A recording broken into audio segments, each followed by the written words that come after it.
प्राचीन समय में विद्यार्थी गुरुकुल में रहकर ही पढ़ा करते थे। बच्चे को शिक्षा ग्रहण करने के लिए गुरुकुल में भेजा जाता था। बच्चे गुरुकुल में गुरु के सानिध्य में आश्रम की देखभाल किया करते थे और अध्ययन भी किया करते थे। वरदराज को भी सभी की तरह गुरुकुल भेज दिया गया।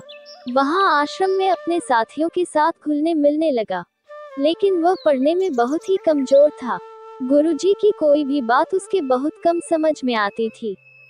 इस कारण सभी के बीच वह उपहास का कारण बनता है। उसके सारे साथी अगली कक्षा में चले गए, लेकिन वो आगे नहीं बढ़ पाया।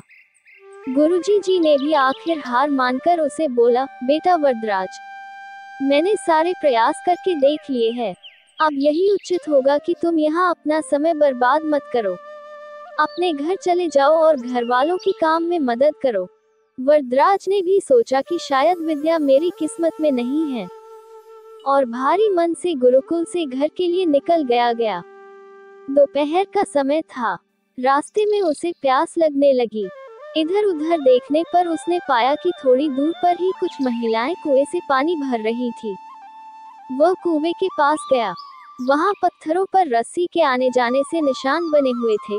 तो उसने महिलाओं से पूछा, ये निशान आपने कैसे बनाए? तो एक महिला ने जवाब दिया, बेटे, ये निशान हमने नहीं बनाए। ये तो पानी खींचते समय इस कोमल रस्सी के बार बार आने जाने से ठोस पत्थर पर भी ऐसे निशान बन गए हैं। वरदराज सोच में पड़ गया। उसने विचार किया कि जब एक कोमल से रस्सी के बार बार आने जाने से एक ठोस पत्थर पर गहरे निशान बन सकते हैं, तो निरंतर अभ्यास से मैं विद्या ग्रहण क्यों नहीं कर सकता। वरदराज ढेर सारे उत्साह के साथ वापस गुरुकुल आया और अथक कड़ी मेहनत की। गुरुजी ने भी खुश होकर भरपूर सहयोग किया। कुछ ही सालों बाद यही मंदबुद्धि बालक वरदराज आगे चलकर संस्कृत व्याकरण का महान विद्वान बना, जिसने लघु सिद्धांत कौमुदी, मध्य सिद्धांत कौमुदी, सार सिद्धांत कौमुदी, गीर्वाण पद्मंजरी की रचना की। शिक्षा मॉरल। दोस्तों, अभ्यास की शक्ति का तो कहना ही क्या है। यह आपके हर सपने को पूरा करेगी। अभ्यास बहुत जरूरी है, चाहे वो खेल में हो या पढ़ाई में या किसी और चीज में।